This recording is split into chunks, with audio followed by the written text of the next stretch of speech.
Andrew Mountbatten Windsor, anteriormente conhecido como Príncipe Andrew, foi detido no Reino Unido sob suspeita de abuso de poder. Isso está relacionado aos contatos com Jeffrey Epstein. Ele está na condição de suspeito, mas ainda não foi formalmente acusado. O material tem caráter informativo e não contém afirmações sobre culpa. Qualquer pessoa é considerada inocente até que sua culpa seja comprovada em tribunal. De madrugada, enquanto o dia começa a clarear sobre Norfolk, carros de polícia discretos chegam a uma das casas na propriedade real. Nesta casa vive uma pessoa que até recentemente estava ao lado de monarcas, primeiros ministros e generais. Hoje, a polícia veio atrás dele. O príncipe Andrew foi preso no Reino Unido. O irmão do rei foi detido hoje de manhã, suspeito de envolvimento no caso de Jeffrey Epstein. Andrew Mountbatten Windsor é o homem que o mundo conhecia como Príncipe Andrew. O Duque de York foi detido sob suspeita de abuso e uso indevido de sua posição. O investigador acredita que, durante seu trabalho para o Estado, ele pode ter usado seu cargo oficial para repassar informações confidenciais a um antigo conhecido, o bilionário e criminoso sexual Jeffrey Epstein. Pela primeira vez na história moderna do Reino Unido, um membro de alto escalão da família real se encontra em uma situação em que não está conversando com cortesãos, mas sim com detetives. Como o filho favorito de Elizabeth II chegou ao ponto de não serem mais criados batendo à sua porta, mas sim a polícia. Para responder a essa pergunta, é preciso voltar ao seu nascimento, à sua fama e às decisões que o levaram à sombra de Epstein. O príncipe e oficial Andrew nasceu em 1960, tornando-se o terceiro filho e o segundo filho homem da rainha Elizabeth II. Durante muitos anos, a imprensa britânica repetiu que ele era o filho favorito da rainha, um príncipe criado no coração da monarquia. Ao contrário da imagem estereotipada de um menino de ouro, Andrew escolheu a carreira militar. Ele ingressou na Marinha Real e participou da Guerra das Malvinas. Isso permitiu criar a imagem de um membro corajoso e ativo da família real, que não apenas corta fitas, mas também arriscou a própria vida. Após o serviço militar, ele foi se tornando cada vez mais o rosto público da monarquia. Visitas oficiais, eventos beneficentes, viagens internacionais. No final, ele recebeu o status de representante especial do Reino Unido para assuntos internacionais, basicamente um emissário comercial do país. Foi exatamente nesse papel que ele acabou cercado por bilionários, políticos, financistas, entre os quais estava Jeffrey Epstein. O início da queda. No começo dos anos 2000, Andrew se viu no mundo das elites globais. Recepções luxuosas, clubes exclusivos, jatos particulares.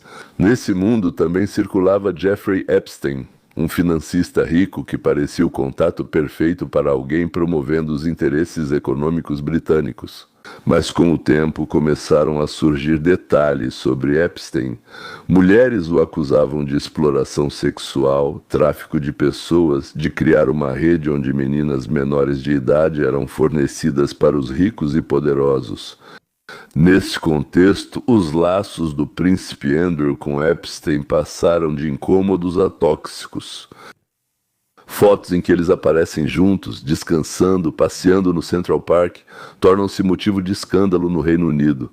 E então surge uma imagem que vai rodar o mundo inteiro. Andrew está ao lado da jovem Virginia Giuffre, que mais tarde afirmará que Epstein a vendeu e que ela foi forçada a ter relações sexuais com o príncipe quando tinha 17 anos. Claro, você conhece essa foto do príncipe Andrew sorrindo sobre uma jovem, possivelmente inconsciente. Não tenho certeza, a identidade dela é mantida em segredo, mas essa jovem está deitada de bruços no chão, e Andrew está inclinado sobre ela. Isso é muito perturbador, assim como os relatos de Virginia Roberts sobre o que aconteceu com o príncipe Andrew e como ela foi forçada a ir até ele em Londres.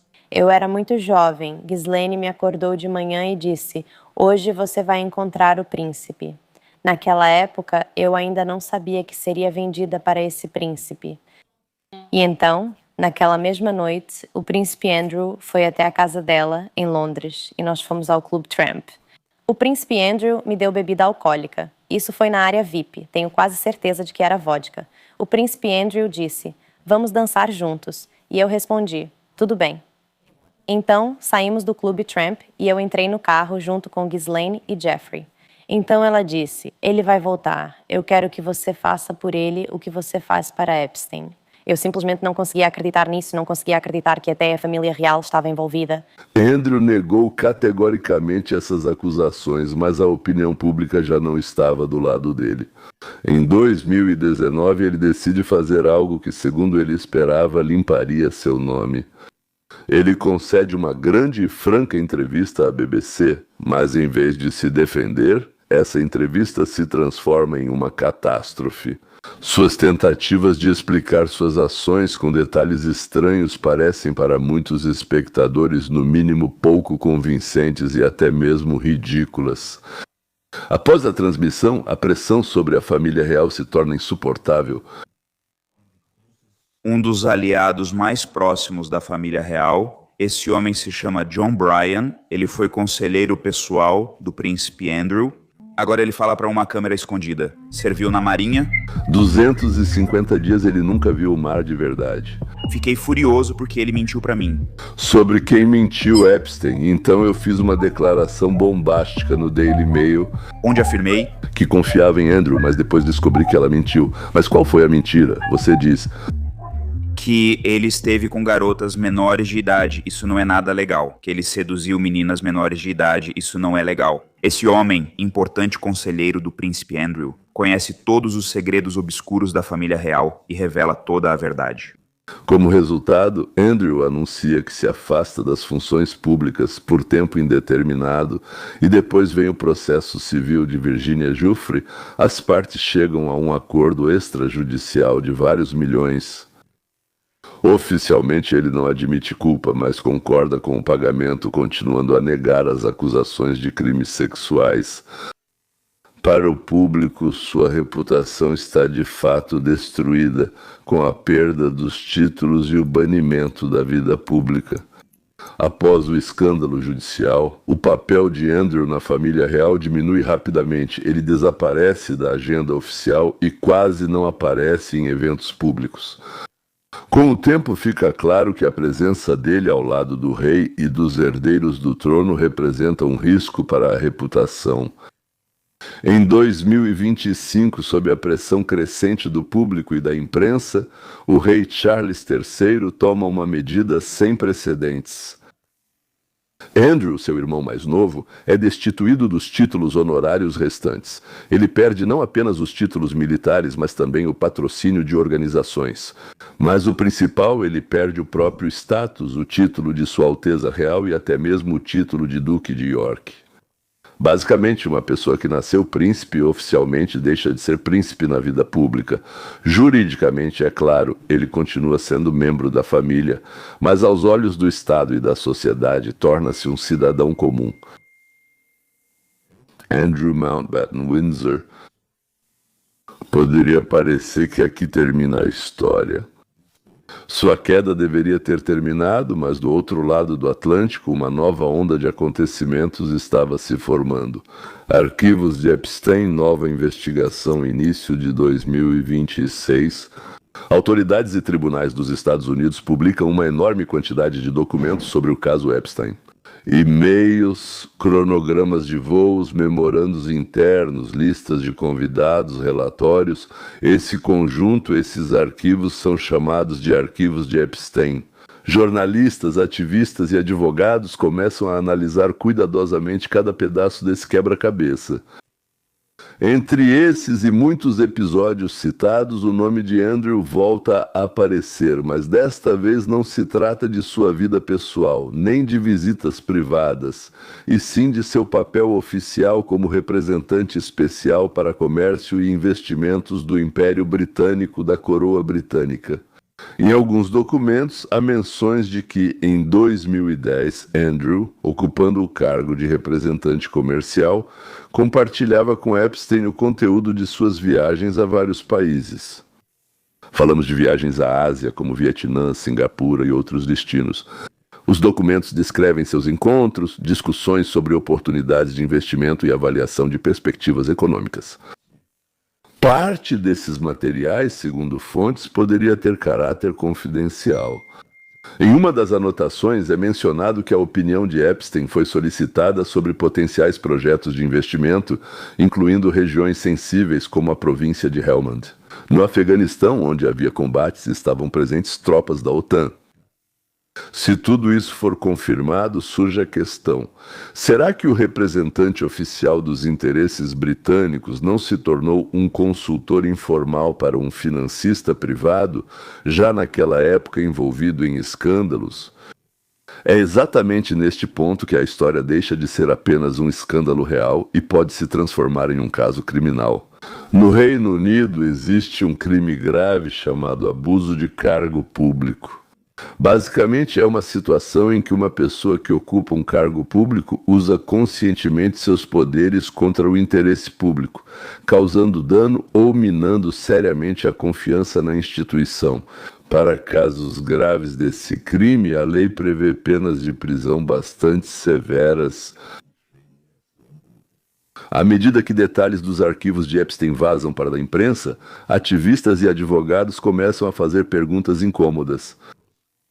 O príncipe Andrew usou sua autoridade para ajudar uma pessoa que muitos consideravam um risco de corrupção, um predador, um pedófilo, um criminoso?